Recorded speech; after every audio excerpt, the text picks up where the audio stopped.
নমস্কাৰ, মই মেনুৰ আহমেদ। তো আশা কৰোঁ সকলোৱে সুস্থ আছে। তো আজি পুনৰ এটা ইনফৰ্মেটিভ ভিডিঅ' লৈ আহিছোঁ। তাৰ প্ৰথমতে মই ক'ব বিচাৰিছোঁ যে মানৱ শৰীৰটো কিমান সুন্দৰকৈ গঠিত। মানুহৰ শৰীৰত কিবা এটা সমস্যা বা কিবা এটা অসুবিধা সন্মুখীন হোৱাৰ আগতে শৰীৰে আমাক ছিগনেল দিয়ে বা এইটোৰ সংকেত দিয়ে বা এইটোৰ যিকোনো এটা চিমটম আমাক দেখাই দিয়ে যে শৰীৰত কিবা এটা হ'বলৈ গৈ আছে। আপুনি যদি শৰীৰটোক মৰম কৰে তেনেহ'লে শৰীৰে তাৰ বিনিময়ে আপোনাক কি দিব? যিকোনো এটা অসুখ, যিকোনো এটা বেমাৰ হোৱাৰ আগতে আপোনাৰ শৰীৰে আপোনাক আগজাননী দিব। তো আজিকালি দেখা গৈছে যে আমাৰ গাঁৱত, আমাৰ ওচৰ চুবুৰীয়া বা আমাৰ ঘৰতে ডায়েবেটিছ, যিটো আমাৰ চুগাৰ, তো এইটো বেমাৰ বহুত গুণে বাঢ়ি গৈ আছে। মানে প্ৰতিটো ঘৰত এজন নহয় এজন ব্যক্তি আমি পামেই। তো আজি আমি কথা পাতিম প্ৰি ডায়েবেটিছ বা চুগাৰৰ বিষয়ে। আপুনি যদি এইটো চেনেল নতুন হৈ থাকে তেনেহ'লে চেনেলটো ছাবস্ক্ৰাইব কৰি দিব। আমি মূল কথালৈ আহোঁ। আপোনাৰ শৰীৰত যদি বহুদিন ধৰি যদি আপোনাৰ তেজত চুগাৰৰ পৰিমাণটো বহুত গুণে বৃদ্ধি পাইছে বা চুগাৰৰ পৰিমাণটো বাঢ়ি গৈছে, তেতিয়াহ'লে আপোনাৰ ডায়েবেটিছ হোৱাৰ চান্স বহুত গুণে বেছি থাকে। আৰু ডায়েবেটিছ হোৱাৰ আগৰ যিটো সময়, এইটোক আমি কোৱা হয় প্ৰি ডায়েবেটিছ। আৰু সেই প্ৰি ডায়েবেটিছৰ সময়ত যদি আপুনি আপোনাৰ শৰীৰটোক যদি নিয়ন্ত্ৰণ কৰি ৰাখিব পাৰে, ডায়েবেটিছৰ পৰা দূৰত ৰাখিব পাৰে, আপোনাৰ ডায়েট, আপোনাৰ এক্সাৰচাইজ, আপোনাৰ ৱৰ্ক সকলো যদি আপুনি মেইনটেইন কৰিব পাৰে, তেতিয়াহ'লে আপুনি ডায়েবেটিছৰ পৰা দূৰত থাকিব পাৰিব। আৰু এটা কথা যে প্ৰি ডায়েবেটিছৰ যিটো সময়কাল, সেই সময়কালতে আমাৰ শৰীৰে কিবা এটা সংকেত দিব, কিবা এটা আগজাননী দিব যে আমাৰ শৰীৰত কিবা এটা হ'বলৈ গৈ আছে। তো এতিয়া মই আপোনালোকক জনাম যে সেই আগজাননীবোৰৰ ভিতৰত কি কি হয়। ডায়েবেটিছ হোৱাৰ আগত কেনেকুৱা ধৰণৰ চিমটম দেখা দিব, কি কি বস্তু হ'ব আপোনাৰ শৰীৰত, তো ইয়াৰ বিষয়ে এতিয়া আমি আলোচনা কৰিম। আপোনাৰ যিকোনো এজত ডায়েবেটিছ হ'ব পাৰে বা আপোনাৰ যেতিয়া এজটো বাঢ়ি থাকিব তেতিয়া ডায়েবেটিছৰ সম্ভাৱনা বেছি হৈ থাকে। এতিয়া ডায়েবেটিছ হ'লে আপোনাৰ কি কি চিমটম হ'ব, কি কি দেখা দিব।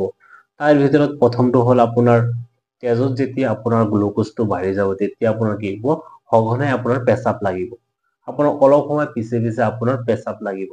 তো এইটো আপুনি গম পাব যে এইটো আপোনাৰ প্ৰি ডায়েবেটিছৰ এইটো এটা লক্ষণ। নম্বৰটো হ'ল যে আপোনাৰ যেতিয়া তেতিয়া পানী পিয়াহ লাগিব, ডিঙিটো শুকাই যাব। কিন্তু আপুনি পানী খাব, খোৱাৰ পিছতো যদি আপোনাৰ এনেকুৱা ধৰণৰ যদি চিমটম দেখা যায় তেনেহ'লে আপোনালোকে গম পাব যে এইটো আপোনালোকৰ ডায়েবেটিছ হ'ব গৈ আছে। নম্বৰটো হ'ল যে আপুনি খোৱাৰ পিছত আপুনি ভালকে খাইছে, খোৱাৰ পিছতো চাব আপোনাৰ ভোক লাগিছে। তো সেইটো আপোনাৰ ডায়েবেটিছৰ লক্ষণ হ'ব পাৰে। কিয়নো আমাৰ শৰীৰৰ যিখিনি গ্লুক'জ লাগে, সেইখিনি গ্লুক'জ যদি আমাৰ শৰীৰে নাপায়, তেতিয়াহ'লে আকৌ এইটো ভোকলৈ কনভাৰ্ট কৰি দিয়ে। তো তেতিয়া আমাৰহে ভোক লাগে। তো এইটো আপুনি তেতিয়া গম পাই যাব যে আপোনাৰ ডায়েবেটিছ হ'বলৈ গৈ আছে।